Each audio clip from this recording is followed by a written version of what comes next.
The Bed of Procrastination. Philosophical and Practical Aphorism. Procrastination का बिस्तर, दार्शनिक और जिंदगी से जुड़े छोटे छोटे सूत्र। आइए इस छोटी सी किताब को लाइन बाय लाइन समझने की कोशिश करते हैं। प्रोक्रेस्टिनेशन ग्रीक कहानियों में एक बहुत ही जालिम आदमी था। उसका एक छोटा सा घर था कोरिडेलस जगह पे, जो एथेंस से एलोसिस जाते समय पड़ता था, जहां पर एक राज वाले धार्मिक फंक्शन होते थे। प्रोक्रेस्टिनेशन के मेहमान नवाजी का तरीका बहुत अलग था। वो मुसाफिरों को पकड़ लेता था, उनको अच्छा खाना खिलाता था, फिर रात को सोने के लिए एक अजीब से बेड पर बुलाता था। उसको चाहिए था कि बेड मुसाफिरों के साइज के हिसाब से बिल्कुल फिट हो। जो लोग बेड से ज़्यादा लंबे होते थे उनकी टांगे तेज कुल्हाड़ी से काट देता था। जो छोटे होते थे उनको खींच के लंबा कर देता था।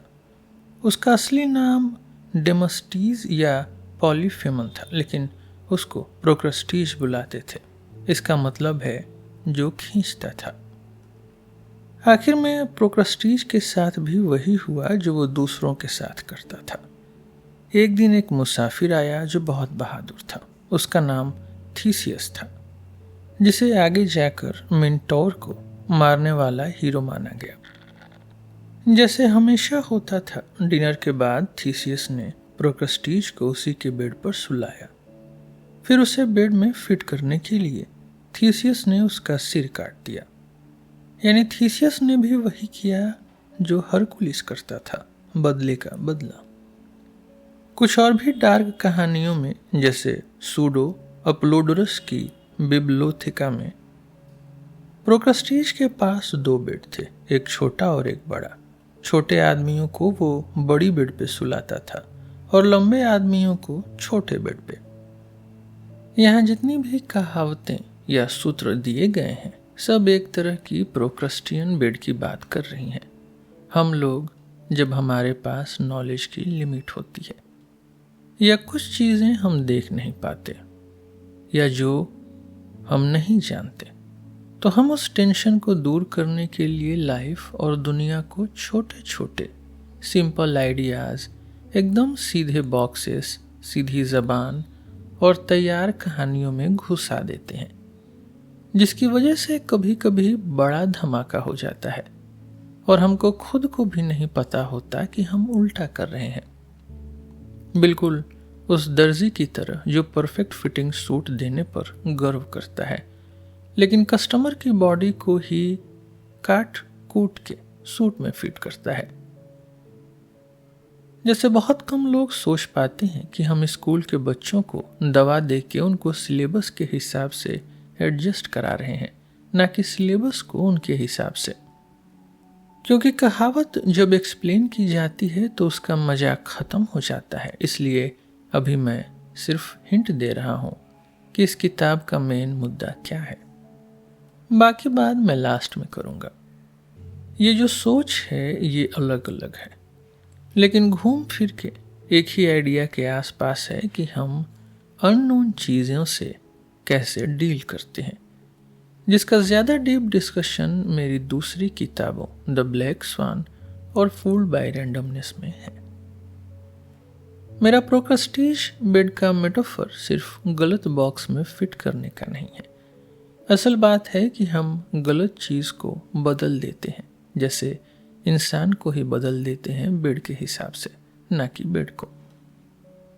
ध्यान रहे, जब भी विजडम और स्किल मिलके फेल हो जाते हैं तो वहां भी प्रोक्रेस्टिनेशन बेड वाली सिचुएशन होती है। प्रील्यूड्स। सबसे ज्यादा डर आपको खुद को गलत बोलने से लगता है। कोई आइडिया तभी इंटरेस्टिंग लगता है जब आप उसको आगे सोचने से डर जाते हैं। दवाई बनाने वाली कंपनीज ज्यादा बीमारियों की खोज नहीं करती, बल्कि वो ऐसी बीमारियां ढूंढ लेती हैं जो उनकी बनाई हुई दवाइयों पे फिट हो जाएं। संन्यास लेने का असली मजा तब समझ आता है जब सोचिए कि अपनी सारी दौलत खोना आधी दौलत खोने से कम दुख देता है। एक मूर्ख को बर्बाद करना हो तो उसे ज्यादा जानकारी दे दीजिए। पढ़ाई लिखाई वाली दुनिया का ज्ञान से उतना ही रिश्ता है जितना प्यार का दलाली से है। ऊपर ऊपर से मिलता जुलता है पर असली में अलग है। साइंस में आपको दुनिया समझनी होती है, बिजनेस में दूसरों को गलत समझना होता है। मुझे लगता है सोक्रेटिस को इसलिए मार दिया गया क्योंकि बहुत ज्यादा सफाई से सोचना कुछ अजीब और इंसान से अलग लगता है। पढ़ाई समझदार को थोड़ा और समझदार बना देती है, लेकिन मूर्ख को बहुत ज्यादा खतरनाक। किसी आइडिया की असली नई सोच तब होती है जब उसके पहले कई आइडियाज हों, लेकिन सब एक दूसरे से अलग हों। आज की दुनिया का डबल पनिशमेंट है, जल्दी बूढ़ा करना और जिंदा भी ज्यादा रखना। विद्वान वो होता है जो जितना जानता है उससे कम दिखाता है। पत्रकार या सलाहकार इसका उल्टा करते हैं। आपका दिमाग तब सबसे तेज होता है जब आप उसको ये नहीं कहते कि क्या करना है। ये बात कभी कभी नहाते टाइम समझ आती है। अगर आपका गुस्सा वक्त के साथ कम हो जाए तो समझ लीजिए आपने किसी पे जुल्म किया है। अगर बढ़ जाए तो समझिए आप पे जुल्म हुआ है। मैं सोचता हूं जो लोग भलाई सिर्फ इनाम के लिए करते हैं, क्या उन्हें खुद अपनी बात में गड़बड़ दिखती है या फिर उनके लिए भलाई सिर्फ एक अच्छा इन्वेस्टमेंट प्लान है। जो लोग सोचते हैं धर्म सिर्फ विश्वास है, वो न धर्म समझते हैं न विश्वास। आप जो भी काम करते हैं वो धीरे धीरे आपके दिमाग पर छाप छोड़ देता है, इसलिए नौकरी ध्यान से चुननी चाहिए। प्रकृति में कभी एक ही हरकत दो बार नहीं होती। बंधन में जैसे ऑफिस, जिम, सफर, खेल, जिंदगी सिर्फ वही एक ही चीज बार बार करती है, बिल्कुल भी रैंडमनेस नहीं। दूसरों की समझदारी की कमी को बहाना बनाना खुद की समझदारी की कमी है। एकदम छोटी सोच यानी अरिस्टोटेलियन लॉजिक को फॉलो करना और बड़ी गलती से बचना दोनों अलग चीजें हैं। इकोनॉमिक्स ये बात समझ नहीं पाता कि भीड़ या पूरा समाज एक एक इंसान से कहीं ज्यादा कम समझ में आता है। जब तक आप जंगल के जानवरों को चिड़ियाघर के जानवरों से कंपेयर नहीं करते, तब तक जिंदगी, सुरक्षा या आराम को प्रोग्रेस मत कहिए। अगर सुबह उठ के आपको बिल्कुल पता हो कि आपका दिन कैसा होगा, तो आप थोड़ा सा मर चुके हैं। जितनी ज्यादा श्योरिटी उतनी ज्यादा मौत। बर्फ और पानी के बीच कोई बीच का रास्ता नहीं होता, पर जिंदगी और मौत के बीच एक होता है, नौकरी। आपकी जिंदगी सही है जब आप जिस चीज से डरते हैं वही चीज एडवेंचर लगने लगती है। काम को टालना मतलब आपकी आत्मा को बंधन से छुटकारा चाहिए। कोई भी पूरी तरह साफ नहीं दिखना चाहता, ट्रांसपेरेंट, न दूसरों के सामने न खुद के सामने। Counter narratives. झूठ बोलने वाले से सबसे अच्छा बदला ये है कि उसे यकीन दिला दो कि तुम उसकी बात मान गए हो।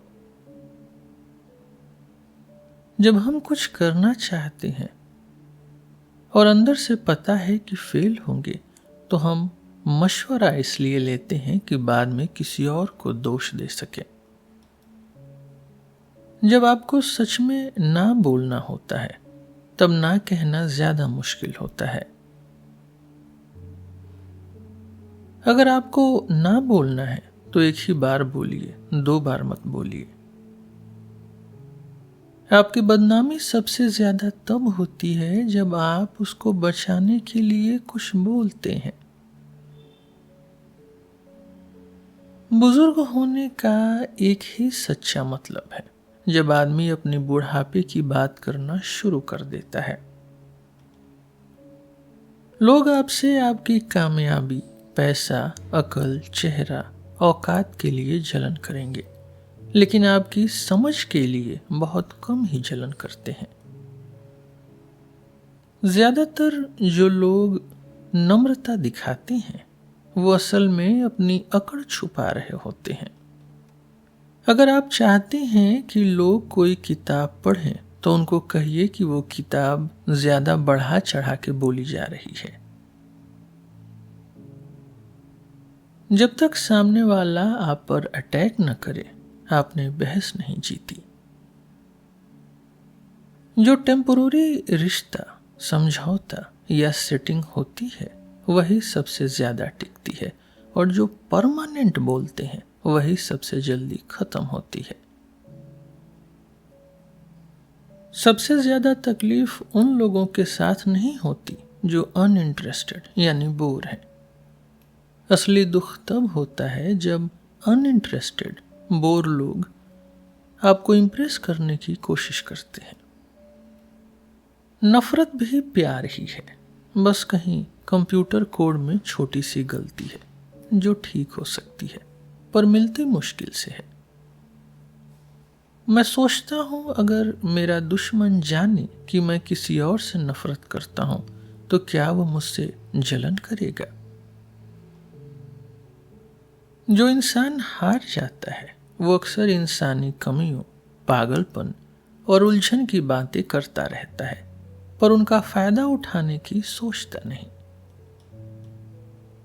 किसी किताब को आपने सच में पसंद किया या नहीं, इसका पता तब चलता है जब आप उसे दोबारा पढ़ते हैं और कितनी बार पढ़ते हैं। किसी के साथ सच में अच्छा लगा या नहीं, इसका पता तब चलता है जब आप बार बार उससे मिलने को तैयार हैं। बाकी सब तो दिखावा है, या आजकल जिसे लोग आत्मसम्मान कहते हैं। हम पूछते हैं वो अमीर या गरीब क्यों है, ना कि वो और अमीर या और गरीब क्यों नहीं है। क्राइसिस इतना गहरा क्यों है, और ना कि और गहरा क्यों नहीं है। नफरत झूठी दिखाना बहुत मुश्किल है। झूठी मोहब्बत सब जगह सुनने को मिलती है, लेकिन झूठी नफरत कभी नहीं। मर्दानगी का उल्टा डरपोक होना नहीं है, वो है टेक्नोलॉजी। जिसे हम अच्छा लिसनर कहते हैं, वो असल में बस बढ़िया तरीके से उदासी छुपा लेता है। लोगों को दिलचस्प उनकी बातों में फर्क नजर आने से बनाता है, ना कि उनमें कोई फर्क ना होने से। जो ईमेल आपने भेजा और उसका जवाब नहीं आया, वो आपको ज्यादा याद रहता है कंपेयर टू उस ईमेल के जो आपने खुद इग्नोर किया। लोग ऐसे लोगों को ही सीधे तारीफें देते हैं जो उनकी ईगो को चोट नहीं पहुंचाते। जो बाकी हैं उनको अक्सर घमंडी बोल के तारीफ करते हैं। कैटो द एल्डर के समय से ही एक तरह की समझदारी मानी जाने लगी है। जब कोई नई पीढ़ी को शैलो या ऊपरी कहकर दोष देता है और पुरानी पीढ़ी की अच्छी बातों की तारीफ करता है। दूसरों को एक्सरसाइज या हेल्थ पर सलाह देना उतना ही मुश्किल है जितना खुद एक्सरसाइज रूटीन फॉलो करना। अगर आप किसी की तारीफ उसकी कमियां न होने पर करते हैं, तो मतलब उसमें अच्छाइयां भी नहीं हैं, ये भी कह रहे हैं। जब वो चिल्ला के कहती है कि तुमने जो किया वो माफ नहीं हो सकता, तो समझ लो वो माफ करना शुरू कर चुकी है। सोचने की ताकत की कमी सिर्फ तब प्रॉब्लम है जब आप जल्दी बोर हो जाते हैं। जो लोग खुद को दुनिया का सेंटर समझकर बिहेव करते हैं उनको हम नार्सिसिस्ट कहते हैं। जब दो लोग ऐसा ही एक दूसरे के साथ करते हैं उनको हम लवर या लव से नवाजे हुए कहते हैं। जो दोस्ती खत्म हो गई वो कभी दोस्ती थी ही नहीं, उसमें कम से कम एक उल्लू था। ज्यादातर लोग टीवी या म्यूजिक के बिना इसलिए डरते हैं क्योंकि जब खुद सोचते हैं तो वही बातें बार बार सोचते हैं। बिना जवाब वाली नफरत खुद के लिए बिना जवाब वाले प्यार से कहीं ज्यादा बुरी होती है। इसमें आप बदले में कुछ कर भी नहीं सकते। जो दिल से दयालु होते हैं उनका दुख खुशी से नहीं दूसरे दुख से ही कम होता है। युवाओं में समझदारी उतनी ही बेढंगी लगती है जितनी बूढ़ों में बचकानी हरकतें। कुछ लोग तभी फनी लगते हैं जब वो सीरियस बनने की कोशिश करते हैं। बातचीत में राज बताने का जज्बा रोकना मुश्किल है, जैसे जानकारी खुद जिंदा रहना और बढ़ना चाहती हो। Matters ontological. ये नई बीमारी है कि जो चीज दिख रही है उसको हम समझ लेते हैं कि वो है ही नहीं। पर कुछ लोगों को और भी खतरनाक बीमारी है, वो सोच लेते हैं कि जो चीज दिख नहीं रही वो कभी दिख ही नहीं सकती। साइंस से जिंदगी और असली चीजें समझने को कहना ऐसा है जैसे किसी ग्रामर सीखने वाले से पूछना कि कविता का मतलब क्या है। आप तभी सच में जिंदा हैं जब आप बिना किसी दिखावे या वजह के कुछ भी कर सकें, बिना किसी को जवाब दिए, और सबसे बड़ी बात, बिना किसी दूसरे की बनाई हुई कहानी के दबाव में। The sacred and the profane. जो पवित्र है उसको आप साधारण शब्दों में नहीं समझा सकते, लेकिन जो साधारण है उसको पवित्र शब्दों में बात कर सकते हैं। एथिज्म या मटेरियलिज्म का मतलब है मरा हुआ इंसान को ऐसा ट्रीट करना जैसे वो पैदा ही नहीं हुआ। मैं ऐसा नहीं करता। पवित्र को मानने से आप धर्म को दोबारा पैदा कर लेते हैं। अगर आप बिना सोच विचार के तुरंत समझ नहीं सकते कि पवित्र और साधारण में क्या फर्क है, तो आप कभी धर्म नहीं समझेंगे, आप कभी आर्ट भी नहीं समझेंगे, आप कुछ भी नहीं समझ पाएंगे। पहले लोग रोज के दिन नॉर्मल कपड़े पहनते थे और संडे को अच्छे कपड़े। आजकल सब उल्टा हो गया है। पवित्र और साधारण में फर्क दिखाने के लिए मैं हर बार consultant, economist, Harvard business school professor, पत्रकार या ऐसे ही काम करने वालों से मिलने या उनका ईमेल पढ़ने के बाद स्नान करता हूँ। मेरा मतलब मैं नहाता हूँ, फिर मैं पवित्र महसूस करता हूँ जब तक अगली बार वैसे लोग नहीं मिलते। किताब ही एक ऐसी चीज बच गई है जो साधारण लोगों से खराब नहीं हुई। बाकी सब आपकी आंखों के सामने कुछ बेचने की कोशिश करते हैं। झूठ को सच से रिप्लेस कर सकते हैं, लेकिन कहानी यानी मिथ को सिर्फ दूसरी कहानी से हटाया जा सकता है। पवित्र का मतलब है बिना किसी शर्त के। साधारण चीजें हमेशा शर्त पर होती हैं। जैसे बहुत लोग जो रिश्वत नहीं लेते वो असल में बस बहुत महंगे होते हैं। हिस्ट्री की सबसे बड़ी ट्रेजेडी तब होती है जब कोई दूसरे की बिना शर्त वाली बात को शर्त मान लेता है या उल्टा। रेस्टोरेंट खाने के नाम पर बुलाते हैं लेकिन असल में शराब बेचते हैं। धर्म विश्वास के नाम पर बुलाता है लेकिन असल में नियम बेचता है। लोग भगवान को समझ सकते हैं लेकिन बिना वजह के नियम, रोक टोक और सख्त बातें नहीं समझ पाते। एक सीधी बात, उपवास रखना आसान है, डाइट करना मुश्किल। आप थोड़ा सा सुअर खाकर थोड़ा थोड़ा कोशर या हलाल नहीं रह सकते। अगर आपको अखबार की लत छोड़नी है तो 1 साल तक सिर्फ पिछले हफ्ते की पुरानी अखबारें पढ़ें। Chance, success, happiness and stoicism. असली सक्सेस ये है कि जवानी के बीच में आप वही बन जाएं जो बचपन के एंड में बनना चाहते थे। बाकी सब कंट्रोल खोने से होता है। सक्सेस का उल्टा फेलियर नहीं है। सक्सेस का उल्टा है दूसरों का नाम लेना शुरू कर देना। आज की दुनिया को समझना चाहिए कि अमीर होना और अमीर बनना दोनों एक जैसे नहीं है। ना हिसाब से, ना इंसानियत से, ना समझ से, ना ईमानदारी से।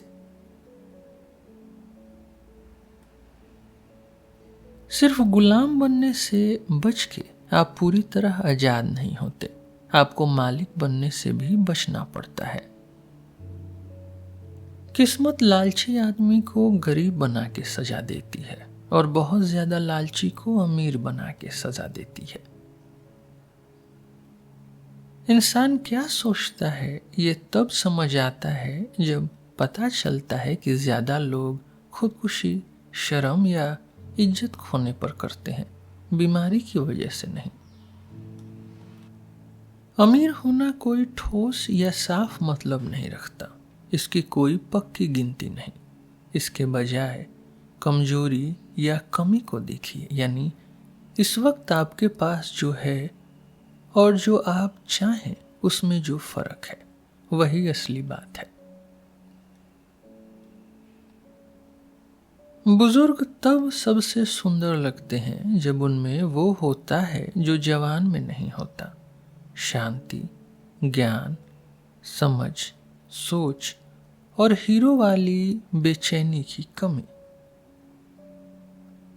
मैं एक खुशी वाली कॉन्फ्रेंस में गया था। वहां के रिसर्च करने वाले लोग खुद ही दुखी दिख रहे थे। जो मूर्ख लोग टाइम वेस्ट कहते हैं वही अक्सर सबसे अच्छी इन्वेस्टमेंट होती है। जिंदगी गिरना तब शुरू होती है जब सपने की जगह यादें आ जाती हैं, और खत्म तब होती है जब एक याद की जगह दूसरी याद आ जाती है। आप चाहते हैं कि लोग आपसे नफरत भी न करें, लेकिन जलें या बहुत तारीफ भी न करें। पिछले 100 साल की कोई किताब मत पढ़िए। पिछले 1000 साल का कोई फल मत खाइए। पिछले 4000 साल का कुछ भी मत पीजिए, सिर्फ शराब या पानी। पर 40 साल से ऊपर किसी आम आदमी से बात मत करिए। जिस आदमी में हीरो वाली फीलिंग नहीं होती वो 30 की उम्र से मरना शुरू कर देता है। कुछ काम अंदर से करने पे बहुत बोरिंग लगते हैं, पायरेसी भी लोग कहते हैं।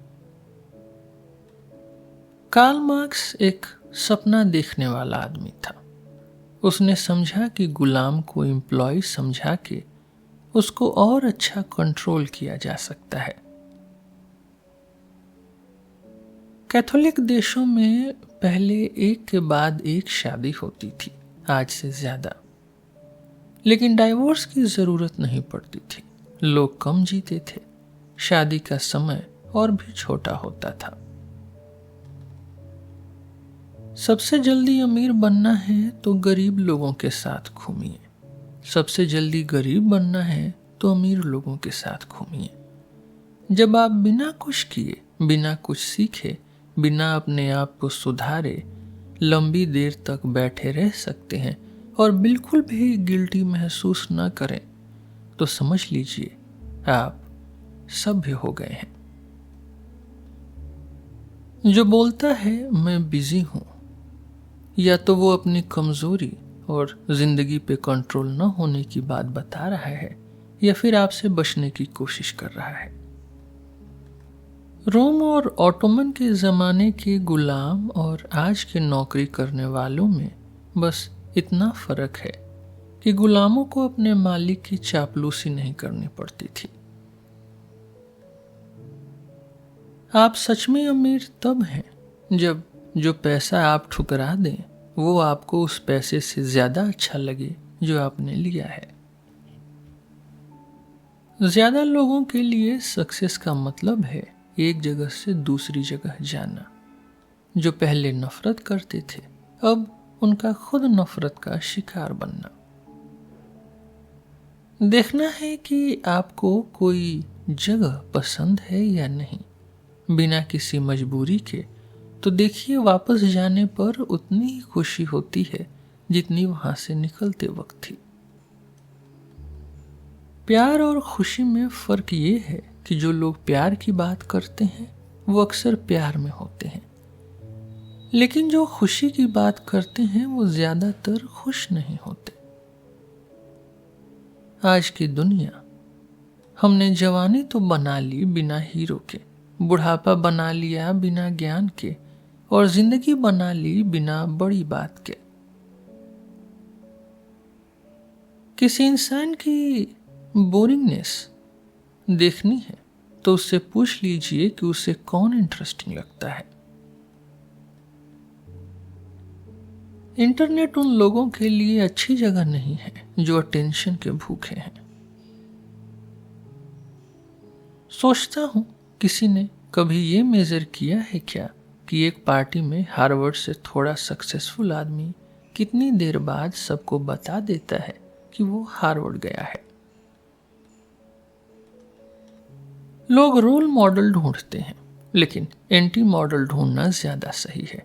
वो लोग जिनके जैसा आप कभी नहीं बनना चाहते।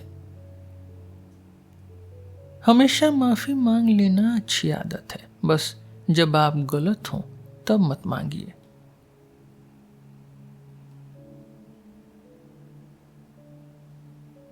सिर्फ काम की चिंता ही एक ऐसी बाधा है जो जिंदगी को कविता, नोबिलिटी, एलिगेंस, मजबूती और हीरो बनने से रोक देती है। कुछ लोग, जैसे ज्यादातर बैंकर, कामयाबी के इतने लायक नहीं होते कि वे दिग्गजों के कपड़े पहने बौने जैसे लगते हैं। अपने साथ हुए गलत काम की ज्यादा जोर से शिकायत मत करिए, आपके दुश्मनों को नए आइडियाज मिल सकते हैं। ज्यादा लोग अपने जुनून से छुटकारा पाने के चक्कर में उसको और बढ़ा लेते हैं। किसी की सोच बदलना उतना ही मुश्किल है जितना उसकी पसंद बदलना। मेरी सबसे प्यारी यादें उन जगहों की हैं जिन्हें लोग बदसूरत कहते हैं, और सबसे उबाऊ यादें उन जगहों की हैं जिन्हें लोग खूबसूरत कहते हैं। तंदुरुस्ती ताकत की निशानी है, लेकिन जब फिट होने की भूख नेचुरल तरीके से ना हो तो वो अंदर की कोई बड़ी कमी भी बता सकती है। चार्म का मतलब है किसी को बुरा बोलना बिना उसे बुरा लगे। नर्ड होने का मतलब बिल्कुल उल्टा है। जो लोग नहीं मानते कि नौकरी एक तरह की गुलामी है, वो या तो अंधे हैं या नौकरी में हैं। लोग पैदा होते हैं, फिर बॉक्स में रख दिए जाते हैं, घर जाते हैं, बॉक्स जैसा घर, पढ़ाई बॉक्स टिक करके करते हैं, फिर बॉक्स जैसी ऑफिस में काम करते हैं, वहाँ बॉक्स जैसा क्यूबिकल है। बॉक्स वाली गाड़ी में ग्रॉसरी लेने जाते हैं, वहाँ बॉक्स में बंद खाना खरीदते हैं। जिम भी बॉक्स में, वहाँ भी बॉक्स पे बैठते हैं और बात करते हैं कि बॉक्स के बाहर सोचिए, और मरने के बाद फिर बॉक्स में ही चले जाते हैं। सब कुछ बॉक्स ही बॉक्स है, एकदम सीधा और चौकोर बॉक्स। आज की दुनिया का एक और मतलब है, बातचीत अब पूरी तरह से पुरानी बातों के टुकड़ों से बना सकते हैं जो दुनिया के हर कोने में एक साथ हो रही हैं। 20वीं सदी में सोशल सपने का दिवाला निकल गया, 21वीं सदी में टेक्नोलॉजी वाले सपने का दिवाला निकलेगा। समाज, राजनीति और डॉक्टरी में यूटोपिया बनाने की कोशिश ने जिंदगी को नाइटमेयर बना दिया। कई इलाज और तरीके जंग के समय ही आए। इंटरनेट से जुड़ने की आदत एक अजीब तरह की जानकारी वाली और नकली दोस्ती वाली बदमाशी लाती है, जिससे वेब से थोड़ा दूर रहने पर ही सफाई महसूस होती है। ज्यादातर बहस में लोग एक दूसरे को मनाने की कोशिश करते दिखते हैं, पर असल में मिलता सिर्फ नए तरीके के बहाने हैं जिससे वो खुद को ही समझा सकें। Charming, endless charming sucker problems. जब आप किसी कपल को चुपके से रेस्टोरेंट में लड़ते देखते हैं, सबसे दुख की बात यह है कि उन्हें असली वजह ही नहीं पता होती जिसके लिए वो लड़ रहे हैं। अजीब लगता है कि जो लोग खुद सबसे ज्यादा फेल होते हैं वही सबसे ज्यादा एडवाइस देते हैं, खासकर लिखने और पैसे की बात पर। अफवाह तभी काम की होती है जब उसको झुठलाया जाए। लंबे समय में आप दूसरों को नहीं, खुद को ही ज्यादा बेवकूफ बना लेते हैं। दो तरह के लोग होते हैं, एक जो जीतने की कोशिश करते हैं और दूसरे जो बहस जीतने की कोशिश करते हैं। ये दोनों कभी एक नहीं होते। लोग अक्सर इसलिए सॉरी बोलते हैं ताकि फिर से वही गलती कर सकें।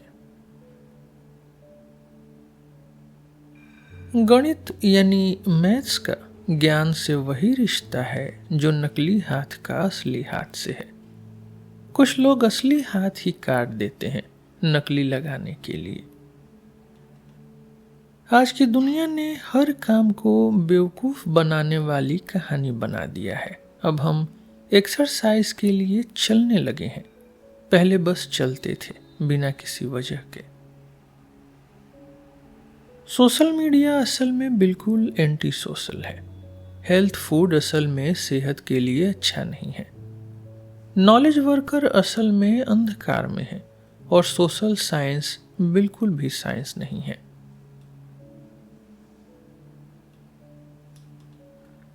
बहुत सारे लोगों के लिए जब वो मर जाते हैं हम डेथ का रीज़न ढूंढते हैं। असल में हमें जिंदा रहने का रीज़न उनके जीते जी ढूंढना चाहिए। जो दूसरों का फायदा उठाते हैं वही सबसे ज्यादा परेशान होते हैं जब कोई उनका फायदा उठा ले। अगर कोई आपको एक से ज्यादा वजह बताता है जॉब लेने की तो उसे मत रखिए। दूसरे लेवल की सोच की कमी। कोई आपको अपना राज बताता है और फिर भी आपसे उम्मीद करता है कि आप राज रखेंगे जबकि उसने खुद ही नहीं रखा। सोशल नेटवर्क लोगों की पसंद दिखाते हैं असल में ज्यादा फायदा होता अगर ये दिखाते कि लोग क्या पसंद नहीं करते। लोग इतने ज्यादा वजह ढूंढने की आदत में हैं कि आप चुप लोगों को भी सिर्फ क्यों पूछने से बोलने पर मजबूर कर सकते हैं। मुझे बार बार याद दिलाना पड़ता है कि जो सच में अपने दम पे सोचता है वो अकाउंटेंट जैसा भी लग सकता है। थीसियस और लिविंग द पेलियो लाइफ। 3 सबसे खतरनाक नशे हैं: हीरोइन, कार्बोहाइड्रेट्स और हर महीने की तनख्वाह। मेरे लिए सक्सेस का एक ही पैमाना है: आपके पास फुर्सत में बिताने के लिए कितना समय है। मैं सोचता हूं कि क्या कोई शेर या दूसरे मैन ईटर खुले में घूमते इंसानों के लिए ज्यादा दाम देंगे। अगर आपको वॉक करते वक्त म्यूजिक सुनना पड़ता है तो वॉक मत करिए और प्लीज म्यूजिक भी मत सुनिए। जंग के टाइम मर्द एक दूसरे को खत्म करते हैं, पीस टाइम में खुद को खत्म करते हैं। खेल मर्दों को नरम बनाता है और औरतों को सख्त। टेक्नोलॉजी एक बेवकूफ आदमी की हर चीज को खराब कर सकती है और उसको ये भी लगता है कि वो ज्यादा एफिशिएंट हो रहा है। टेक्नोलॉजी और गुलामी में बस इतना फर्क है कि गुलाम जानते हैं वो आजाद नहीं है। आपकी जिंदगी असली तब है जब आप किसी भी चीज में किसी से मुकाबला नहीं करते। जब कोई बीमारी अंत में होती है तो प्रकृति जल्दी दुख खत्म करने देती है। दवाई से दुख लंबा हो जाता है। हम कुदरती या पुरानी चीजों से जल्दी खुश हो जाते हैं, जैसे खुला नजारा या पुरानी पेंटिंग। लेकिन टेक्नोलॉजी में कभी संतुष्ट नहीं होते, हर छोटी सुधार पर लट्टू रहते हैं, 2.0 के पीछे भागते हैं, दिमागी चक्की में फंसे रहते हैं। पहली बार हिस्ट्री में मेहनत करना अब गर्व की बात हो गई है। पहले ये टैलेंट, हुनर और असली स्टाइल की कमी की शर्म थी। उनका सबैटिकल है 6 दिन काम करो 1 दिन आराम। मेरा सबैटिकल है आधा दिन काम करो 6 दिन आराम। जब वो प्ले कहते हैं, जिम, घूमना, स्पोर्ट्स, वो भी काम जैसा लगता है। जितनी मेहनत करते हैं उतना ही ज्यादा बंधन में पड़ जाते हैं। आज की दुनिया की ज्यादातर सुविधाएं आगे चलकर सजा बन जाती हैं। हम शिकारी हैं। हम तभी जिंदा महसूस करते हैं जब बिना प्लानिंग के कुछ नया हो। नया स्केड्यूल, बस छोटी छोटी सरप्राइजेस और कुदरत से मिलने वाली चीजें। हर काम में घड़ी की जगह ऊब का इस्तेमाल करिए, जैसे ऊब कोई बायोलॉजिकल घड़ी हो, बस अदब यानी पोलाइटनेस के दायरे में रहकर। ज्यादातर लोग बिगड़ना तब शुरू करते हैं जब फ्री खुले कॉलेज लाइफ से निकल के अकेले प्रोफेशनल या फैमिली लाइफ में चले जाते हैं। एक क्लासिक आदमी के लिए कॉम्पिटिटिव एथलीट को देखना दुख देता है। वो आदमी की जगह जानवर बनने की कोशिश करता है, पर कभी चीता जितना तेज या बैल जितना मजबूत नहीं बन सकता। जो स्किल्स काम आती हैं, गली के झगड़े, जंगल में गलत रास्ते पर चलना, किसी को पटाना, ज्यादा चीजें जानना, जो काम नहीं आती, स्कूल, गेम्स, स्पोर्ट्स, लैब, जहां सब कुछ छोटा और सेट किया गया हो।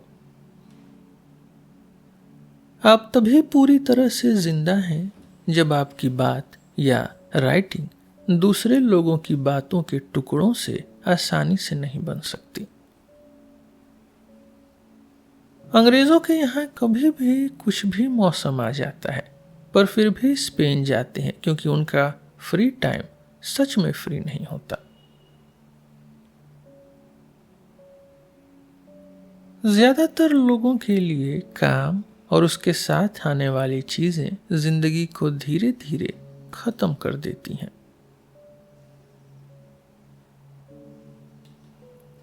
टेक्नोलॉजी तभी अच्छी लगती है जब वो दिखाई ही न दे। असली जिंदगी और आज की जिंदगी में उतना ही फर्क है जितना एक बातचीत और दो लोगों के रटे रटाए बोलने में होती है। मैं ट्रेडमिल पे भागते लोगों को देखता हूं तो सोचता हूं, अल्फा शेर सबसे ताकतवर होते हैं, फिर भी सबसे कम एनर्जी लगाते हैं, 20 घंटे सोता है, बाकी शिकार करते हैं। हर वो रिश्ता जो फेस टू फेस नहीं है आपकी सेहत के लिए बुरा है। The Republic of letters. लिखना एक ऐसी कला है जिसमें आप अपनी बात बार बार दोहराते हैं और कोई पकड़ नहीं पाता। ज्यादातर लोग लिखते हैं ताकि चीजें याद रहें, मैं लिखता हूं ताकि भूल जाऊं। जिसे वो फिलॉसफी कहते हैं मैं उसे लिटरेचर कहता हूं, जिसे वो लिटरेचर कहते हैं मैं उसे जर्नलिज्म कहता हूं, जिसे वो जर्नलिज्म कहते हैं मैं उसे गॉसिप कहता हूं, और जिसे वो गॉसिप कहते हैं मैं उसको छुप छुप के देखना कहता हूं।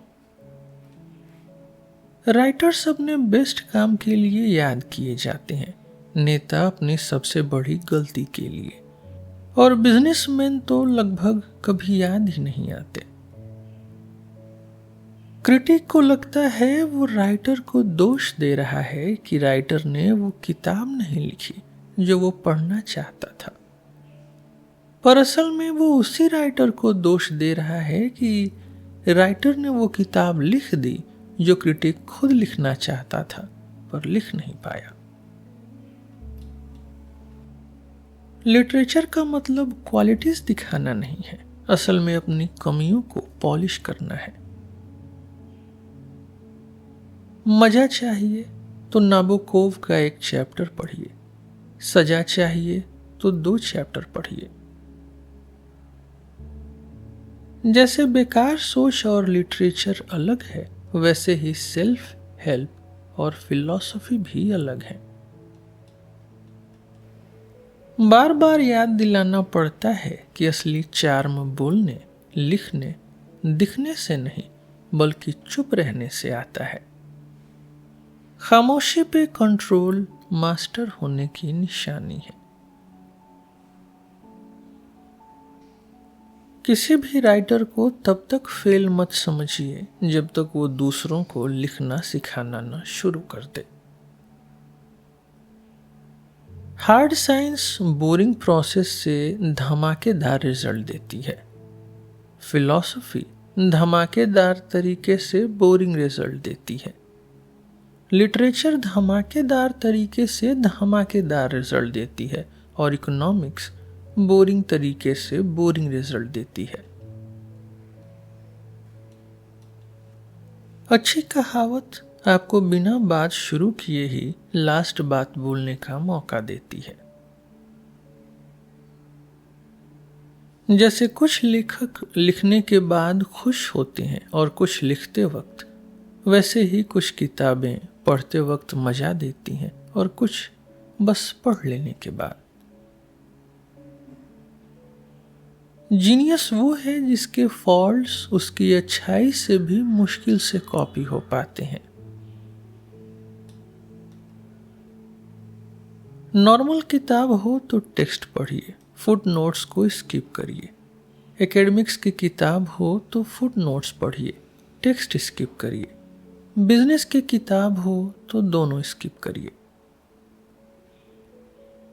अगर किसी की नॉलेज डबल हो जाए तो उसके दूसरे लोगों की बातें कोट करने की आदत आधी हो जाती है। हारे हुए या नाकाम लोग जब किसी बहुत खास इंसान के काम पर बोलते हैं तो बेवजह उसकी कमी गिनाते हैं, जैसे ये जीनियस नहीं है लेकिन, या ये लियोनार्डो जैसा नहीं है। असल में उन्हें बस इतना कहना चाहिए कि वो क्या है। आप जितना कम क्लीशे यूज करते हैं लिखने में, उतना ज्यादा आप जिंदा हैं। जो चीज को हम बिजनेस बुक बोलते हैं वो बस एक दुकान की सोची गई कैटेगरी है, जिसमें न गहराई होती है, न स्टाइल, न सच्चाई, न अच्छी लैंग्वेज।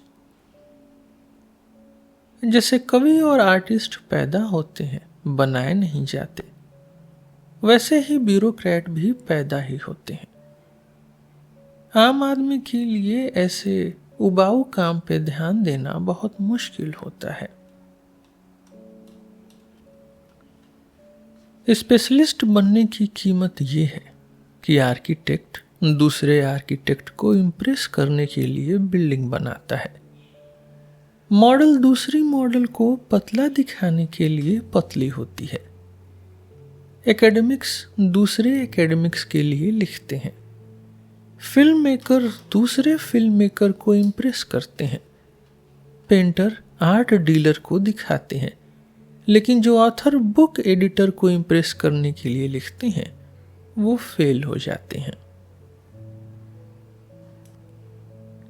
क्रिटिक को जवाब देना बेकार है। बेहतर है आपकी किताबें तब तक पढ़ी जाएं जब तक वो क्रिटिक खुद मर न जाए। मैं पहचान लेता हूं कब कोई ऑथर मुझे कॉपी करने वाला है, खासकर जब वो लिखता है कि तालेब ने ब्लैक स्वान इवेंट्स को फेमस बनाया। अखबार पढ़ने वाले लोग जब असली लिखाई पढ़ते हैं तो ऐसे लगता है जैसे बहरे आदमी ओपेरा देख रहा हो। उसको कुछ अच्छा लग भी सकता है, पर वो सोचता रहता है इसका मतलब क्या है।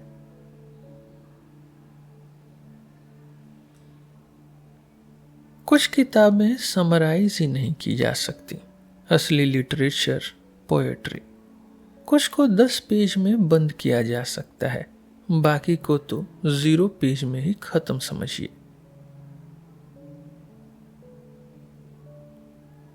जितनी तेज इंफॉर्मेशन बढ़ी है उतनी ही लोग बेकार बातें करने लगे हैं। बात बढ़ गई, सुनने वाले घट गए। जिसे हम फिक्शन कहते हैं असल में वो नॉन फिक्शन से कम झूठी होती है, पर वो कम इमेजिनेटिव होती है। जो किताब आपने पढ़ी है उसका रिव्यू लिखना ज्यादा मुश्किल है उस किताब से जिसे आपने पढ़ा ही नहीं। ज्यादातर राइटर बस लिखते रहते हैं इस उम्मीद में कि कभी तो उनके पास कुछ कहने लायक बात आ जाएगी। आज हमारे सामने अक्सर 2 ऑप्शन होते हैं, या तो कोई एकदम क्लियर लिखता है उस टॉपिक पर जो उसको आता ही नहीं, या फिर कोई बेकार लिखता है उस टॉपिक पर जो उसको भी नहीं आता। 2010 में सिर्फ इंग्लिश में 6 लाख किताब छपी, लेकिन कम ही याद रहने लायक बातें मिली। 0 AD के आसपास कुछ ही किताब थी, पर जो बची उनमें तो भर भर के कोट मिलते हैं।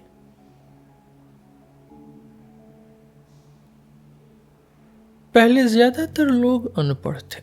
1000 में एक ही इंसान था जिसे बात करने का मन करे।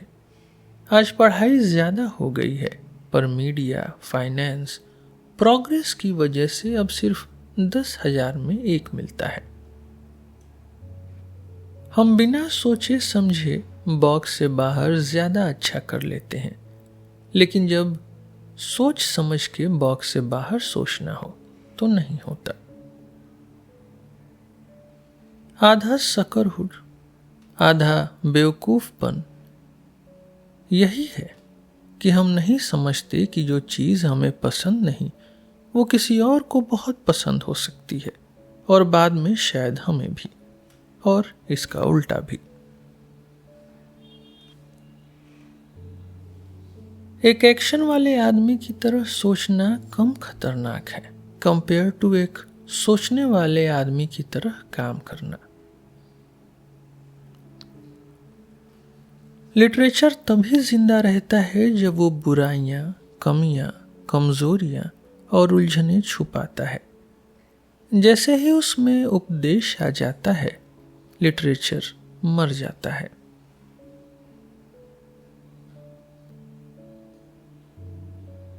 The universal and the particular. जो भी मैंने खुद से सीखा है वो मुझे अभी तक याद है।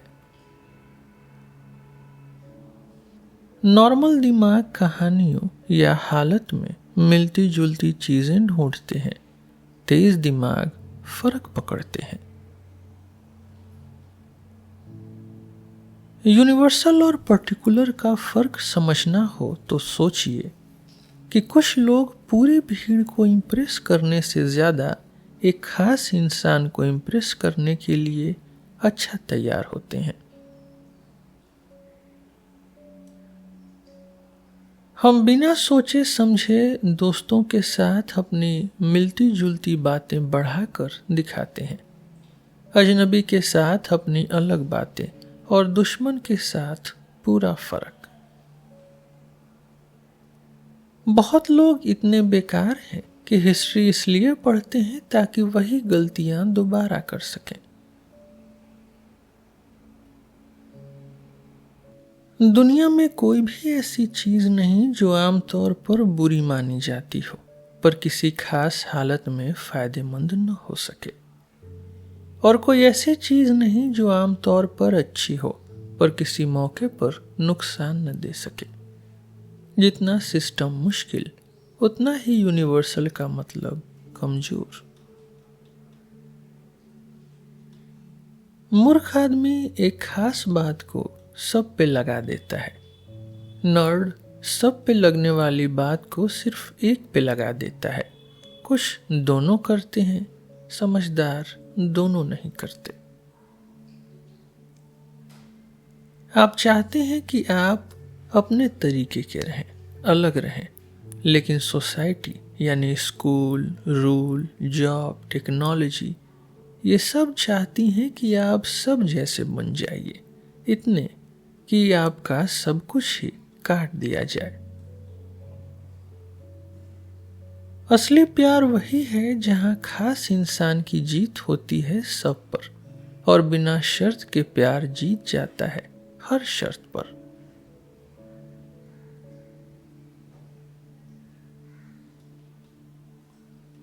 Fooled bye randomness. जब तक हम अपने आसपास की चीजें नहीं बदलते, हमारे पास उतना ही कम कंट्रोल है कि क्या सोचें या किसके बारे में सोचें, जितना अपने दिल के मसल्स पर होता है। मूर्स लॉ कहता है कि कंप्यूटर की ताकत हर 18 महीने में 2 गुनी हो जाती है। मूर्स लॉ की ही तर्ज पर हर 10 साल में मिलीजुली समझदारी आधी रह जाती है। कभी भी किसी का भरम मत तोड़िए जब तक आप उसके दिमाग में दूसरा भरम डाल नहीं सकते, लेकिन इसमें ज्यादा मेहनत मत करिए। नया भरम पहले वाले से ज्यादा पक्का भी नहीं होना चाहिए। सबसे बड़ी मुसीबत ये है कि ज्यादातर चीजें जो हम रैंडम समझते हैं वो हमारे कंट्रोल में होती हैं, और बुरा ये है कि जो लगता है हमारे कंट्रोल में है वो असल में रैंडम होती है।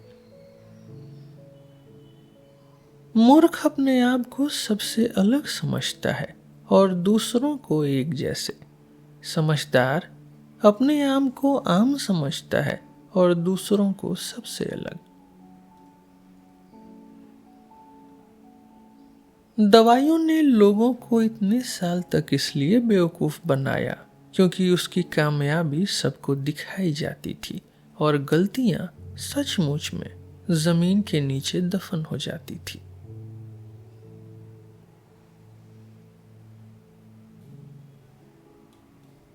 बेवकूफ़ी यही है कि आप वही चीज़ पर ध्यान दें जो आपको आती है और दूसरों को नहीं, ना कि उल्टा। पुराने जमाने का आदमी एक ऐसे सिस्टम का हिस्सा था जिसे वो समझता नहीं था। आज का आदमी एक और ज्यादा मुश्किल सिस्टम का हिस्सा है, पर उसे लगता है कि वो समझ रहा है।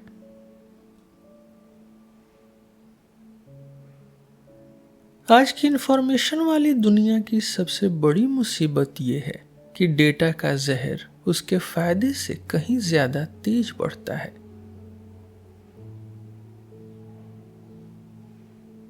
मीडिया का असली रोल समझना है तो कैटो द एल्डर से लेकर आज के पॉलिटिशियन तक का सफर देख लीजिए। अगर सच में डरना है तो और सोच लीजिए। दिमाग की सफाई हिम्मत से मिलती है, उल्टा नहीं। सोक्रेटिस के बाद सबसे बड़ी गलती ये रही कि लोग मानने लगे दिमाग की गड़बड़ी सारी मुसीबतों की वजह है, जबकि असल में वो मुसीबतों का नतीजा है। ज्यादातर जानकारी वेब मीडिया अखबार वाले लोग ये मानने में दिक्कत महसूस करते हैं कि सही ज्ञान सबसे ज्यादा तब मिलता है जब बेकार बातें दिमाग से निकाल दी जाती हैं। समझदार आदमी दूसरों की छोटी गलतियां बर्दाश्त कर लेता है, बड़ी नहीं। कमजोर आदमी दूसरों की बड़ी गलतियां तो मान लेता है, छोटी नहीं।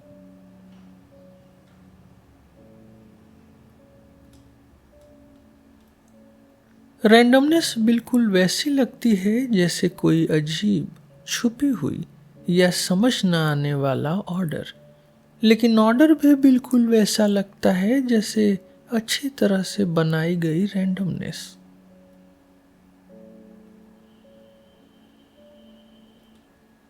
एस्थेटिक्स। आर्ट एक तरफा बातचीत है उन चीजों से जो दिखती नहीं है। बेनॉय मैंडलब्रॉट का जीनियस ये है कि उन्होंने सुंदरता सिंपल तरीके से दिखाई, बिना सब कुछ बिल्कुल सीधा बनाए। खूबसूरती और बढ़ जाती है जब उसमें बिना शर्म की थोड़ी गड़बड़ियां होती हैं। बड़प्पन दिखता है जब ऊपर से कुछ गलतियां दिखती हैं। प्रोग्रेस समझना हो तो देखिए कि जो जगह हमें बदसूरत लगती है वो हमेशा इंसानों की बनाई हुई और मॉडर्न होती है। जैसे न्यूयॉर्क कभी प्राकृतिक या पुरानी नहीं होती, जैसे रोम। हम गलतियां पसंद करते हैं, लेकिन सही तरीके की गलतियां। इसीलिए असली आर्ट और टाइपिंग मिस्टेक वाली पहली किताबें हम ज्यादा पैसा देके लेते हैं। ज्यादातर लोग तब तक इंतजार करते हैं जब तक कोई दूसरा नहीं बोल देता ये अच्छा आर्ट है, फिर बोलते हैं ये अच्छी आर्ट है। कुछ लोग को दो या ज्यादा लोग का इंतजार होता है। अल मुतनबी ने कहा था कि वो सबसे बड़ा अरब कवि है, पर यह भी उसने सबसे बड़ी अरब कविता में ही बोला। हंसी तब अट्रैक्ट करती है जब उसमें अकल दिखती है, लेकिन नर्ड वाली नहीं। पुराने जमाने की तस्वीरों में मर्द पतले होते थे और औरतें गोल मटोल। आज की फोटोज में उल्टा है। जैसे कोई बंदर भी इंसान के सबसे बदसूरत से ज्यादा सुंदर नहीं होता, वैसे ही कोई प्रोफेसर भी सबसे बुरे आर्टिस्ट से बेहतर नहीं होता।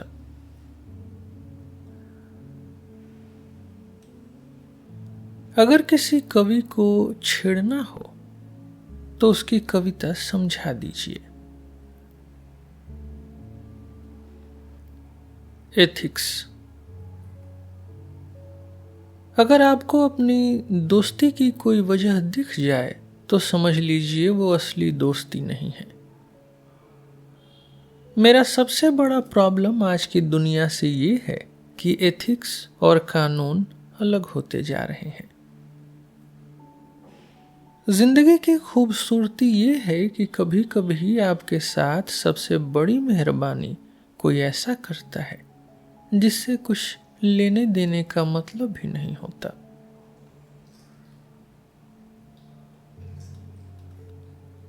हम सबसे ज्यादा मदद उनकी करते हैं जिनको हमारी मदद की सबसे कम जरूरत होती है।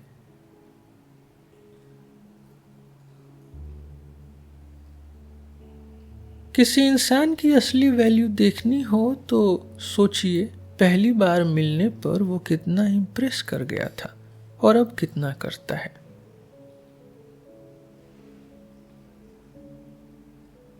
ध्यान लगाना एक ऐसा तरीका है जिससे आप अपने में खो सकते हैं बिना किसी को नुकसान पहुंचाए।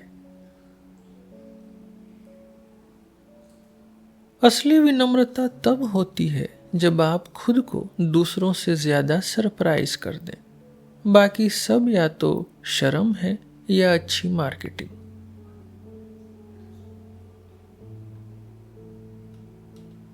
हमें बहुत बेकार लगता है जब कोई अपनी तारीफ करता है, पर जब कोई देश करता है तो हम उसे नेशनल प्राइड कहते हैं।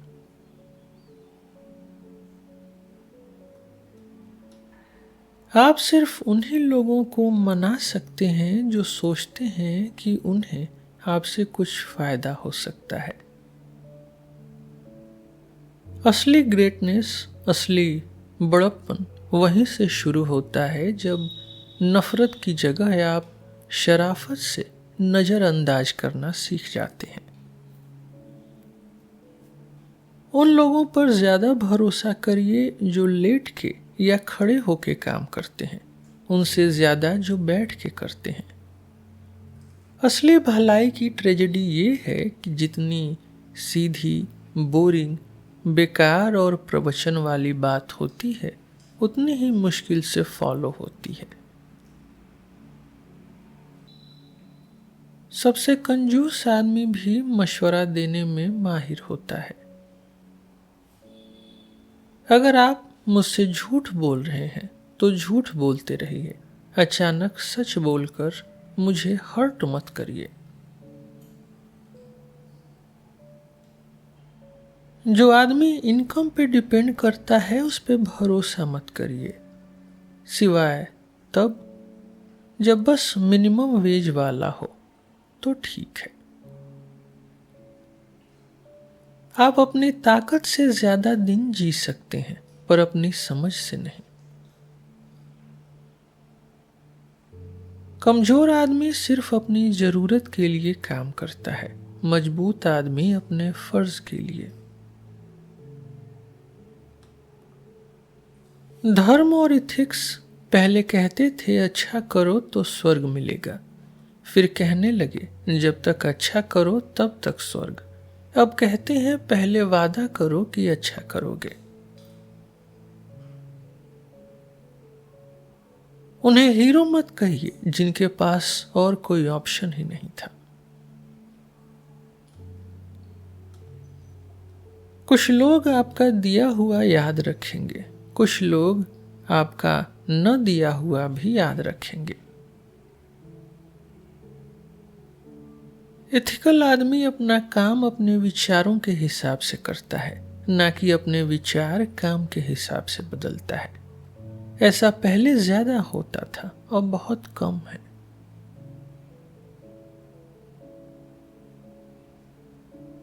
मैं सब पर भरोसा करता हूं, बस उन पर नहीं जो खुद कहते हैं कि वो ट्रस्टवर्दी हैं।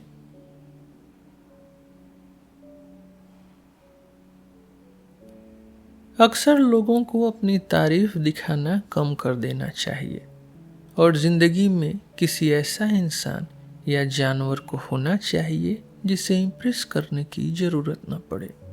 यही वजह है कि लोग कुत्ता पालते हैं।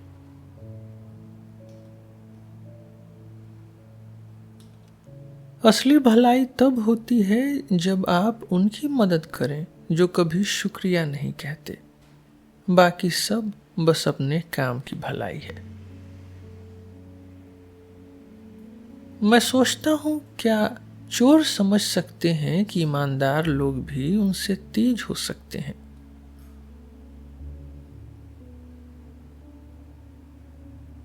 प्राउस्ट की कहानी में एक कैरेक्टर मोरेल है, जो निसीम बर्नर्ड, जो एक ज्यू है और उसने पैसे दिए, उसको बुरा कहता है और बस अपने ग्रेटिट्यूड से बचने के लिए एंटी सेमेटिक हो जाता है। किसी को अच्छा काम करने पर गुड लक का वादा देना रिश्वत जैसा लगता है। शायद ये पुराने जमाने की पुरानी मोरालिटी की बात है। ग्रेटनेस और घमंड में फर्क ये है कि जब कोई नहीं देख रहा होता तब आप क्या करते हैं।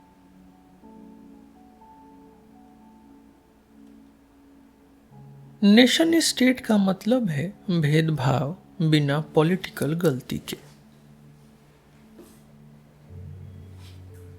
100 लोगों की भीड़ में आधी दौलत, 90% इमेजिनेशन और 100% हिम्मत एक ही आदमी के पास होती है। वो भी हर बार अलग हो सकता है। जैसा रंग लगा के बाल सफेद आदमी को कम खूबसूरत बना देते हैं, वैसे ही अपनी कमजोरियां छुपाने की कोशिश आपको और भी बेकार दिखाती है। सिपाही के लिए हम भाड़े का शब्द इस्तेमाल करते हैं, लेकिन नौकरी करने वालों को हम ये कहकर बचा लेते हैं कि सबको रोजी कमानी पड़ती है।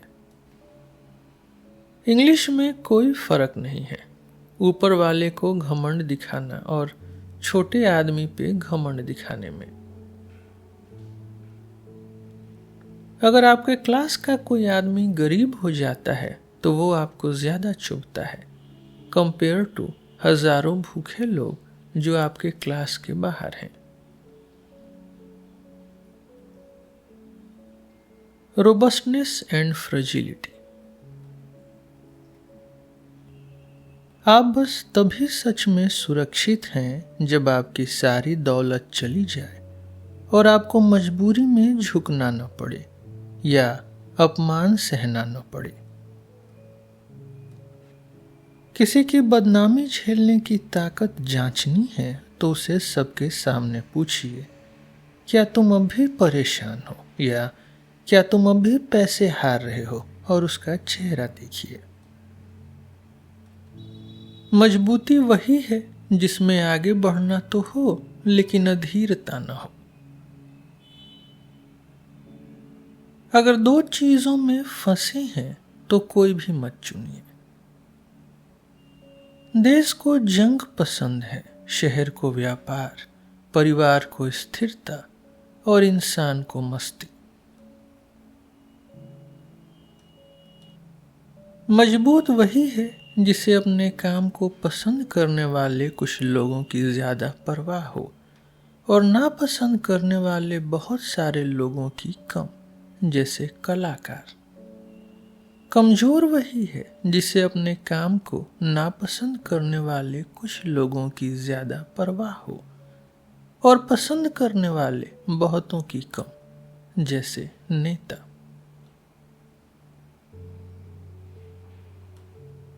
रैशनलिस्ट सोचता है ऐसा समाज हो जिसमें बेवकूफ ही न हो। एम्पिरिसिस्ट सोचता है ऐसा समाज हो जिसमें बेवकूफ असर ही न डाल सके, या और भी अच्छा, रैशनलिस्ट का असर न चले। एकेडमिक लोग तभी काम के होते हैं जब वो बेकार बनने की कोशिश करते हैं, जैसे गणित और दर्शन में, और तब खतरनाक हो जाते हैं जब काम के बनने की कोशिश करते हैं। मजबूत आदमी के लिए गलती एक जानकारी है, कमजोर के लिए गलती सिर्फ गलती है। बदनामी झेलने की ताकत का असली टेस्ट है पत्रकार का ईमेल आते वक्त आपका जज्बा, डर, खुशी, बोरियत कैसा है। लेखक होने का सबसे बड़ा नुकसान, खासकर ब्रिटेन में, ये है कि आप कुछ भी कर लीजिए, पब्लिक या प्राइवेट, आपकी इज्जत पर कोई फर्क नहीं पड़ेगा। जबरदस्त नफरत, देश हो या इंसान, घूम फिर कर किसी और पर चली जाती है।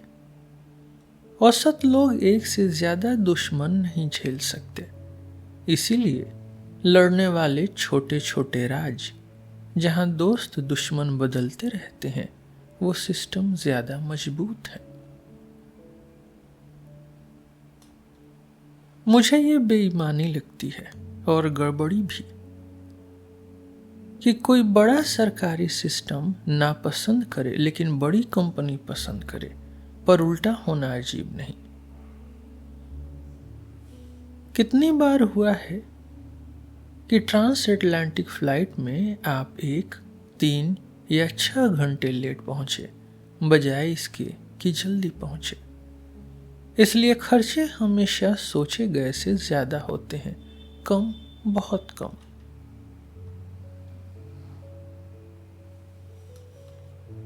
The ludic fallacy and domain dependence. Sports अब एक सामान बन चुका है और अब तो रैंडमनेस भी बिक चुकी है। जब आप किसी को मारते हैं तो आपको एक्सरसाइज मिलती है और स्ट्रेस कम होता है, लेकिन जब इंटरनेट पर किसी को गाली देते हैं तो आप खुद को ही नुकसान पहुंचाते हैं।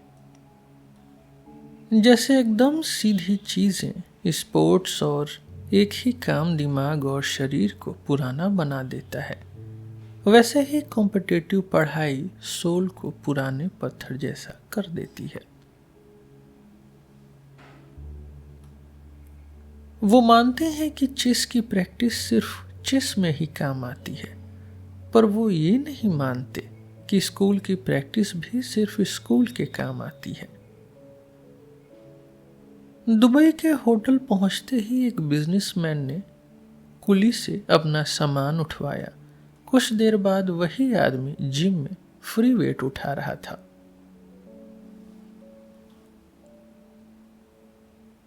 गेम्स इसलिए बनाए गए ताकि जो हीरो नहीं है उनको भी जीत का फील हो सके। असली जिंदगी में कौन जीता कौन हारा आप नहीं जान सकते, वो भी बहुत देर बाद, पर ये जरूर समझ सकते हैं कि कौन हीरो है और कौन नहीं। मुझे लगता है IQ, SAT और स्कूल मार्क्स वैसे टेस्ट हैं जो नर्ड लोगों ने अपने लिए बनाए हैं ताकि वो खुद को ही इंटेलिजेंट कह सके।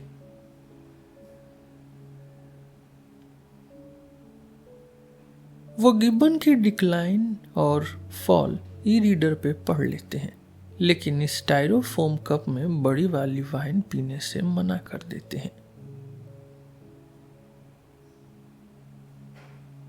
मेरा फेवरेट एग्जाम्पल डोमेन डिपेंडेंस का पेरिस के रिसेंट ट्रिप से है।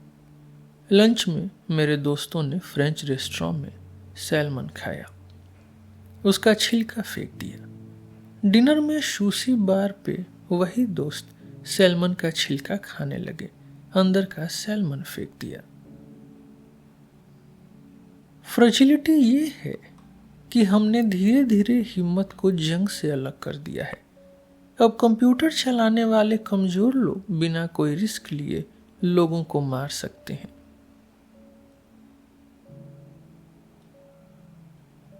Epistemology and subtractive knowledge.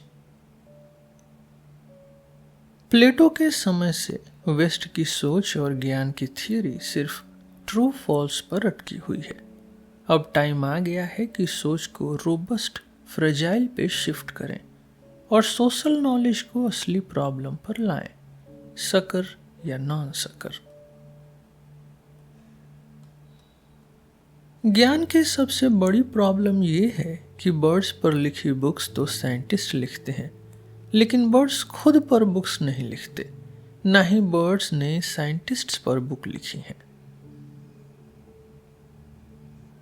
असली बेवकूफ वो है जो समझ जाता है कि सुअर मोती को घूर सकते हैं, लेकिन ये नहीं समझता कि कभी वो खुद भी ऐसे हालत में हो सकता है।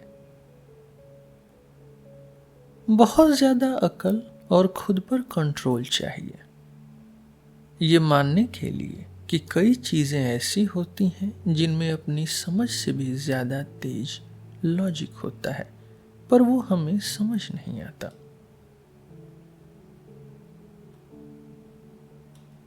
ज्ञान बढ़ाने से नहीं, घटाने से मिलता है। मतलब क्या नहीं करना, क्या नहीं काम करता, ये समझना, ना कि क्या करना है ये जोड़ते जाना। लोग सोचते हैं इंटेलिजेंस मतलब काम की चीजें देखना, पैटर्न पकड़ना, लेकिन मुश्किल दुनिया में अकल ये है कि बेकार चीजें इग्नोर करिए, गलत पैटर्न से बचिए। खुशी हम नहीं जानते इसका मतलब क्या है, कैसे नापते हैं, कैसे मिलती है, पर यह जरूर जानते हैं कि दुख से कैसे बचा जाता है। जीनियस का इमेजिनेशन उसकी अकल से बहुत आगे है। एकेडमिक की अकल उसकी सोच से ज्यादा है, लेकिन इमेजिनेशन से कम। परफेक्ट एजुकेशन जो सोसाइटी और स्टूडेंट्स के लिए सबसे कम नुकसान वाला हो, वो है मैथ्स, लॉजिक और लैटिन। लैटिन राइटर्स 2 बार इसलिए पढ़िए ताकि मैथ से आने वाली अकल की कमी पूरी हो सके। मैथ्स और लॉजिक बस उतने ही पढ़िए कि बेकार बातों को रोक सकें। 4 सबसे बड़े मॉडर्न जमाने के लोग, डार्विन, मार्क्स, फ्रॉयड और प्रोडक्टिव आइंस्टीन, ये स्कॉलर्स थे पर एकेडमिक्स नहीं थे। इंस्टीट्यूशंस में असली और अमर काम करना हमेशा मुश्किल रहा है। The scandal of prediction. भविष्यवाणी करने वाला कोई विशेष दृष्टि वाला नहीं होता, बस वो उन चीजों को नहीं देखता जो सब देखते हैं। पुराने जमाने के लोगों के लिए हिस्ट्री की घटनाओं का अंदाजा लगाना भगवान का अपमान था। मेरे लिए ये इंसान का अपमान है, और कुछ लोगों के लिए साइंस का भी। पुराने लोग अच्छी तरह जानते थे कि किसी भी घटना को समझने का एक ही तरीका है, खुद उस घटना को खुद ही करवाना। जो भी कोई अपना अंदाजा या ओपिनियन देता है बिना खुद कुछ दांव पे लगाए, उसमें कुछ न कुछ नकलीपन होता ही है। जब तक वो खुद डूबने का रिस्क नहीं लेता, तब तक वो बस एडवेंचर मूवी देख रहा है।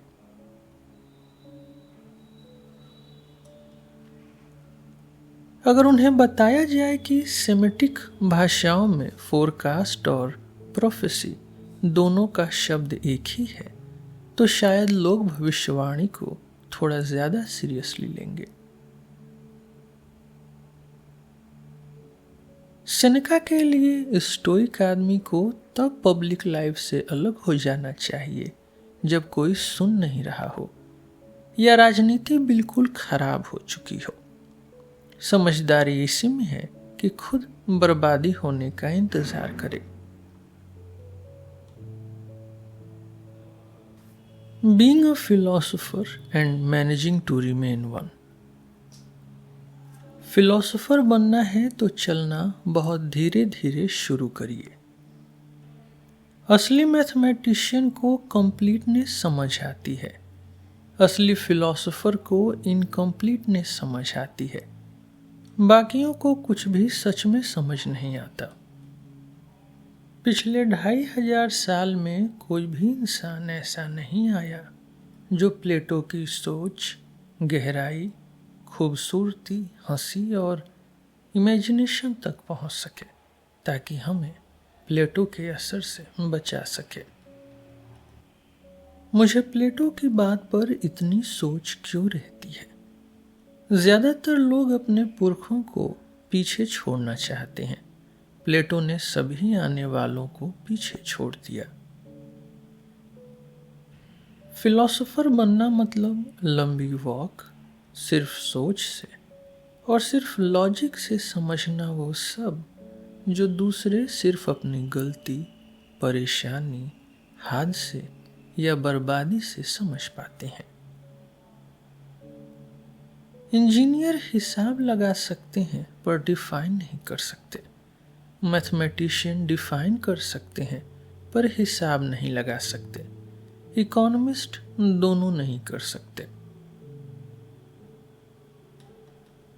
कोई चीज लिमिटेड हो लेकिन उसकी लिमिट पता न हो तो वो भी ज्ञान की नजर में उतनी ही बड़ी है जितनी अनंत है।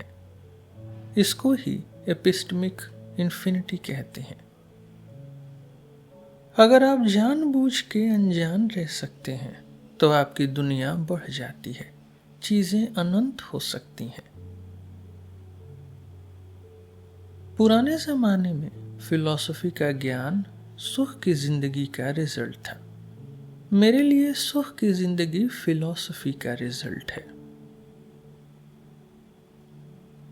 अकल और भरोसा चाहिए ये मानने के लिए कि जो चीज बिल्कुल सही लगती है वो असल में सही नहीं है। एक धार्मिक प्रोक्रेस्टियन बेड ऑर्थोडॉक्स लोगों के लिए ग्रेगरी पेलेमस के बाद से और अरबों के लिए अलगजेल के बाद से भगवान को फिलॉसफी की बड़ी बड़ी बातों में डिफाइन करना एक गलत सोच थी। मैं अभी भी इंतजार कर रहा हूं कोई आज का आदमी इस बात को समझे। बोलना अनसर्टेनिटी की मैथमेटिक्स ऐसा है जैसे बोलना सेक्स की पवित्रता। जो चीज हिसाब में आ गई वो अनसर्टेन नहीं रही और इसका उल्टा भी।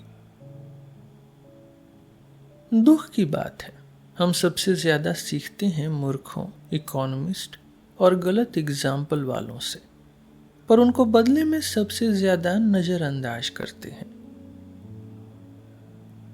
प्लेटो की प्रोटैगोरस में सोक्रेटिस फिलॉसफी को सच ढूंढने वाली मिलजुल के कोशिश बताते हैं और सोफिस्ट को सिर्फ बहस जीतने, नाम और पैसा कमाने वाला कहते हैं। 2500 साल बाद भी आज के नौकरी वाले रिसर्चर और प्रोफेसर भी वैसे ही हो गए हैं। इसी को तो प्रोग्रेस कहते हैं। Economic life and other very vulgar subjects. कुछ नाम जैसे इकोनॉमिस्ट, प्रोस्टिट्यूट या कंसल्टेंट, इनको और डिटेल में समझने की जरूरत ही नहीं क्योंकि सब समझ जाते हैं। एक मैथमेटिशियन प्रॉब्लम से शुरू करता है और सलूशन ढूंढता है। एक कंसल्टेंट सलूशन से शुरू करता है और प्रॉब्लम खड़ा कर देता है। जो लोग रिस्क कहते हैं मैं उसे मौका मानता हूं, लेकिन जो लोग लो रिस्क मौके बोलते हैं मैं उन्हें बेवकूफों का झंझट मानता हूं।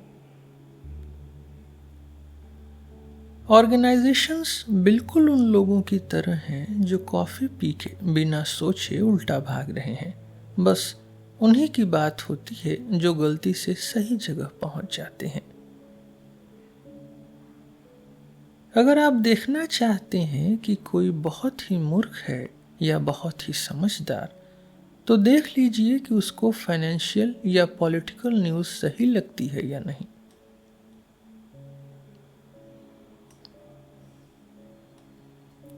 लेफ्ट को लगता है मार्केट्स बेवकूफ़ हैं तो मॉडल्स स्मार्ट होने चाहिए। राइट को लगता है मॉडल्स बेवकूफ़ हैं तो मार्केट्स स्मार्ट होनी चाहिए। पर सच ये है कि दोनों ही बेवकूफ़ हैं, मार्केट भी मॉडल भी।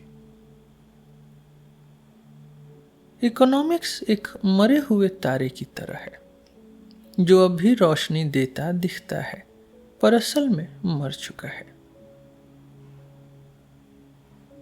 मूर्ख सोचते हैं लालच पैसे से ठीक होती है, नशा नशीली चीज से, एक्सपर्ट की दिक्कत एक्सपर्ट से, बैंक की समस्या बैंकर से, इकोनॉमिक्स इकोनॉमिस्ट से और कर्ज की मुश्किल और ज्यादा कर्ज से। जब भी कोई कंपनी का बॉस सबके सामने कहता है कि कुछ चिंता की बात नहीं है तो समझ लो उसके पास चिंता की बात है। स्टॉक मार्केट का असली सीन ये है कि लोग शांति से लाइन में खड़े हैं काटने के लिए, पर सोच रहे हैं कि ब्रॉडवे शो देखने जा रहे हैं।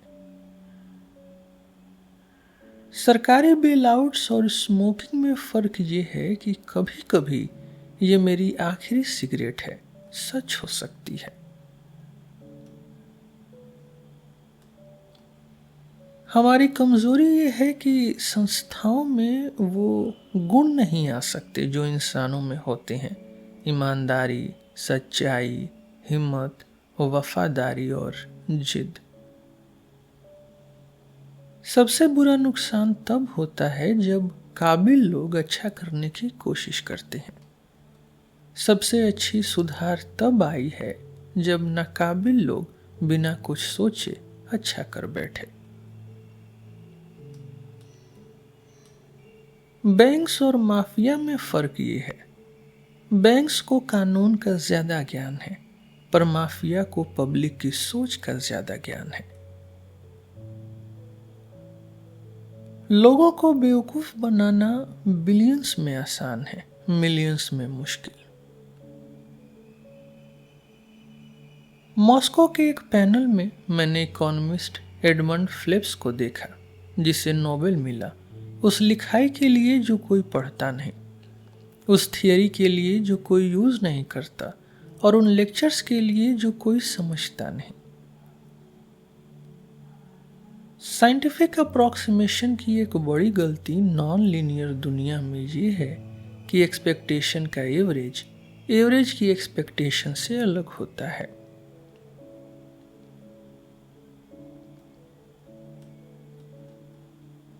पत्रकार उल्टे अफोरिस्ट हैं। मैंने कहा BMW के लिए स्किल चाहिए, बफे बनने के लिए स्किल के साथ किस्मत भी। उन्होंने लिख दिया, तालेब कहते हैं बफे के पास स्किल नहीं। जिनकी सोच नई चीजें ढूंढती हैं वो साइंस में जाते हैं, जिनमें फीलिंग और सेंसिबिलिटी है वो आर्ट्स में, प्रैक्टिकल लोग बिजनेस में, बाकी सब इकोनॉमिस्ट बन जाते हैं।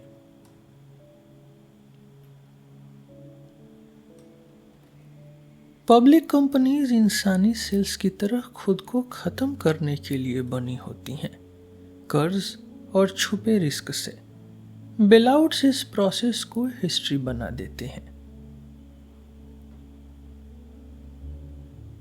गरीब देशों में ऑफिसर को सीधी रिश्वत मिलती है, डीसी में छुपी हुई बिना बोली हुई डील मिलती है कि आगे जाके बड़ी कंपनी के लिए काम करेंगे।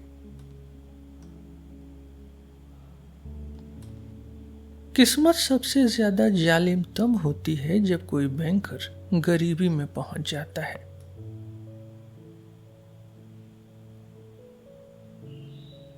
स्टूडेंट्स को अपनी जीपीए दोबारा निकालनी चाहिए, फाइनेंस और इकोनॉमिक्स के नंबर उल्टे गिन के। एजेंसी प्रॉब्लम हर कंपनी को छुपे हुए रिस्क के झंझट में डालकर सबसे कमजोर बना देती है।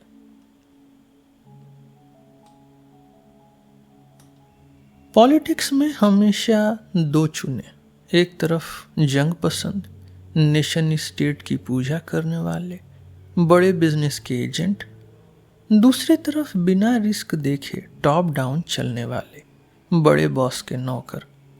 पर हमेशा चॉइस आपके पास है।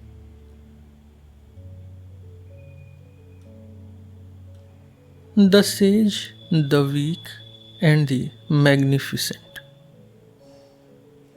आम आदमी छोटी बात पे बहुत गुस्सा हो जाता है, लेकिन बड़ी बात पे चुप हो जाता है, कुछ नहीं कहता।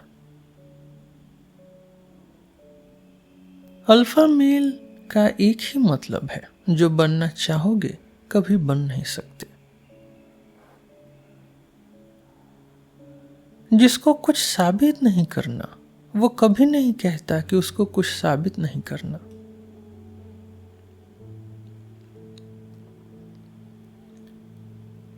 कमजोर अपनी ताकत दिखाता है, कमजोरी छुपाता है, लेकिन बड़ा आदमी अपनी कमजोरी भी सजा के दिखाता है। कितना अच्छा लगता है जब कोई समझदार हो जाए बिना ऊबे, और कितना दुख होता है जब कोई ऊब जाए लेकिन समझदार न हो। मैं दो चीजें सबसे ज्यादा मानता हूं, ज्ञान और वो हिम्मत जो आधा आदमी सिर्फ अपनी इज्जत के डर से नहीं दिखा पाता। मूर्ख भी इंटेलिजेंट बन सकता है। आम आदमी को अपनी बोली हुई बातों का ज्यादा पछतावा होता है, लेकिन अच्छे लोगों को अपने चुप रहने का। बड़ा आदमी तो किसी भी बात का पछतावा नहीं करता। आम आदमी बस 2-3 खाने दूर है झूठ बोलने, चोरी करने, किसी को मारने या वॉशिंगटन जाकर फेडरल रिजर्व का एक्सपर्ट बनने से। लेकिन बड़ा आदमी कभी ऐसा नहीं करता। सोशल साइंस का मतलब है एक ऐसा इंसान बनाना जो हमें समझ आए। जब किसी दोस्त को गुड लक बोलते हैं, कमजोर असल में बद्दुआ देता है, मजबूत बस थोड़ा सा इनडिफरेंट रहता है, लेकिन बड़ा आदमी दिल से गुड लक चाहता है। पहले सिर्फ कुछ आदमी और सब औरतें ही आगे अपनी नस्ल बढ़ा सकती थी। असलियत में बराबरी औरतों के लिए ही ज्यादा है। बड़ा आदमी जो सुनता है उसका आधा मानता है, पर जो खुद कहता है उसका डबल मानता है। जुबानी धमकी सबसे असली कमजोरी का सर्टिफिकेट है। हिस्ट्री में सबसे बड़े हिम्मत वाले 2 आदमी वो नहीं जो युद्ध में मरे, पर वो 2 थे जो अपने विचारों के लिए मरने को तैयार थे। कमजोर आदमी अच्छा नहीं हो सकता, या फिर सिर्फ एक सख्त और हर तरफ से कानून के दबाव में ही थोड़ा अच्छा दिखता है। जितना हो सके शब्दों से दूर रहिए। धमकी, शिकायत, सफाई, कहानी, नए तरीके से समझाना, बहस जीतना, याचना, शब्दों से बच के रहिए। लुसियन ऑफ सामोसाता के हिसाब से फिलोसोफर डिमोनिक्स ने एक स्पार्टन को अपने नौकर को पीटने से रोका और कहा, तुम इसे अपने बराबर बना रहे हो। पुराने जमाने का आदमी सबसे ज्यादा डरता था बेइज्जत मौत से। आज का आदमी सिर्फ मौत से डरता है। The implicit and the explicit. तुम्हें तब पता चलता है तुम्हारा असर है जब लोग तुम्हारे न होने को दूसरों के होने से ज्यादा नोटिस करते हैं। जब कोई कहता है कभी दोबारा नहीं होगा, समझ लो फिर से होगा। कुछ चुप रहने वाले लोग खामोशी से अपनी अकल छुपा लेते हैं, लेकिन ज्यादातर लोग खामोशी से अपनी अकल की कमी छुपाते हैं। जब कोई बोलता है मैं इतना बेवकूफ़ नहीं हूँ, तो अक्सर वो उतना ही बेवकूफ़ होता है जितना खुद नहीं मानता। किसी की बुराई करना असली, कभी नकली न होने वाला एडमिरेशन है। जब कोई औरत किसी आदमी को इंटेलिजेंट बोलती है तो अक्सर उसका मतलब होता है वो हैंडसम है, और जब आदमी किसी औरत को डम्ब कहता है तो हमेशा कहता है कि वो अच्छी दिखती है। डेटिंग साइट्स नहीं समझ पाती कि लोग ज़्यादा इंटरेस्टिंग उन बातों में होते हैं जो वो खुद के बारे में नहीं बोलते। अक्सर आप उन लोगों के साथ रहना पसंद करते हैं जो आपको इंटरेस्टिंग समझते हैं, ना कि उनके साथ जो आपको इंटरेस्टिंग लगते हैं। इंटरनेट ने प्राइवेट और पब्लिक का दीवार तोड़ दिया। अब जो बातें पहले चुप रहती थी वो सबके सामने आ जाती हैं, और लोगों ने लिटरल मतलब निकालना शुरू कर दिया है। सोशल नेटवर्क का एक प्रॉब्लम ये है कि अब लोगों के लिए आपके पीठ पीछे आपकी बुराई करना मुश्किल होता जा रहा है। जब कोई कहता है मैं कुछ और नहीं कर सकता, तो समझ लीजिए उसके पास मदद करने की ताकत है पर इच्छा नहीं। और जब कोई कहता है मैं मदद के लिए यहाँ हूँ, तो न ताकत है न इच्छा। जगह और चीज़ें हमेशा मार्केटिंग ब्रोशर से बेकार लगती हैं, पर इंसानों को हम कभी माफ़ नहीं करते जब वो पहली मुलाकात से बेकार निकले। जब कोई अपना सेंटेंस सिंपल या सिंपली से शुरू करता है तो समझ लीजिए अब आपको कुछ बहुत मुश्किल सुनने को मिलेगा। आधा झूठ लोग मुंह से बोलते हैं, आधा आंसू से। On the varieties of love and non love. किसी भी समय इंसान पैसा, ज्ञान या प्यार में से किसी एक या दो चीजों का प्यासा हो सकता है, पर तीनों का एक साथ कभी नहीं। बिना कुर्बानी के प्यार चोरी जैसा है। शादी एक ऐसा प्रोसेस है जो मर्दों को भी औरतों जैसा बना देता है और औरतों को भी।